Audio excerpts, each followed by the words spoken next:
Keke, lu gak mau dibehel? Enggak. Kenapa aku gak mau dibehel? Ini dia episode ketiga dari TikTok Reaction tentang pakai behel nggak ya? Keke, lu gak mau dibehel? Enggak. Kenapa aku gak mau dibehel? Karena satu, gigi aku ini sangat langka.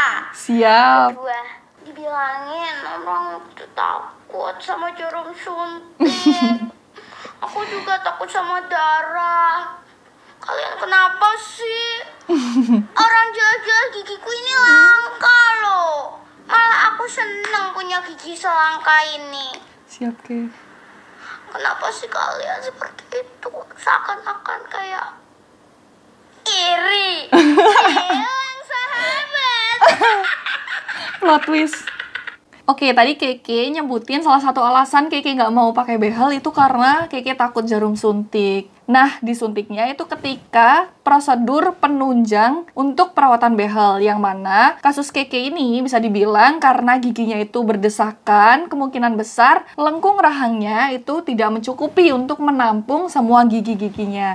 Jadi memang harus dicabut, dan ketika tindakan pencabutan sebelumnya harus dilakukan anestesi atau dibius yang pastinya menggunakan jarum suntik.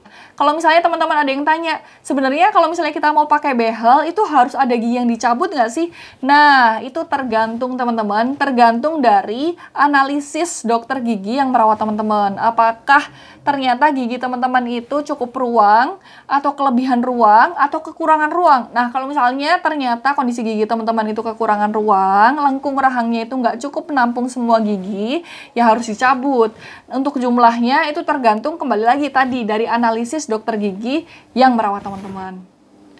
Cuman yang perlu jadi catatan Keke atau misalnya teman-teman juga yang mungkin punya gigi atau kondisi yang hampir mirip kayak gigi Keke, kalau misalnya punya gigi yang maju mundur atau gigi yang overlap, itu harus memerlukan perhatian khusus. Karena kalau misalnya gigi kita itu maju mundur, kayak gigiku sebelum pakai behel itu maju mundur yang bagian bawah, akan membuat plak bakteri itu mudah menempel di sela-sela gigi. Dan karena pembersihannya sulit, itu akan meningkatkan resiko terbentuknya gigi berlubang, terbentuknya radang gusi, terbentuknya karang gigi, dan lain sebagainya.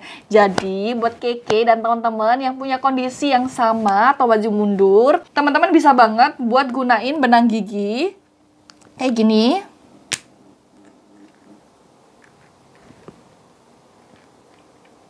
Atau teman-teman juga bisa gunain interdental brush kayak gini. Terus bener juga kata Keke tadi kalau misalnya dia nggak mau pakai behel karena yang pertama kan gigi dia langka, yang mana gigi itu adalah identitas. Yang namanya memutuskan pakai behel itu nggak bisa serta-merta cuma semangat di awal aja. Tapi sebelum teman-teman pakai behel, teman-teman harus banget buat dipikir dulu berkali-kali karena yang namanya behel itu adalah komitmen buat selalu melakukan kontrol rutin ke dokter gigi setiap 3-4 minggu sekali. Dan di akhir nantinya juga teman-teman harus menggunakan retainer yang disarankan itu digunakan seumur hidup. Jadi buat teman-teman yang belum menggunakan behel, sebelum pakai behel, teman-teman wajib dulu pikirkan, dan kalau misalnya udah yakin dan mau komit, silahkan pakai behel.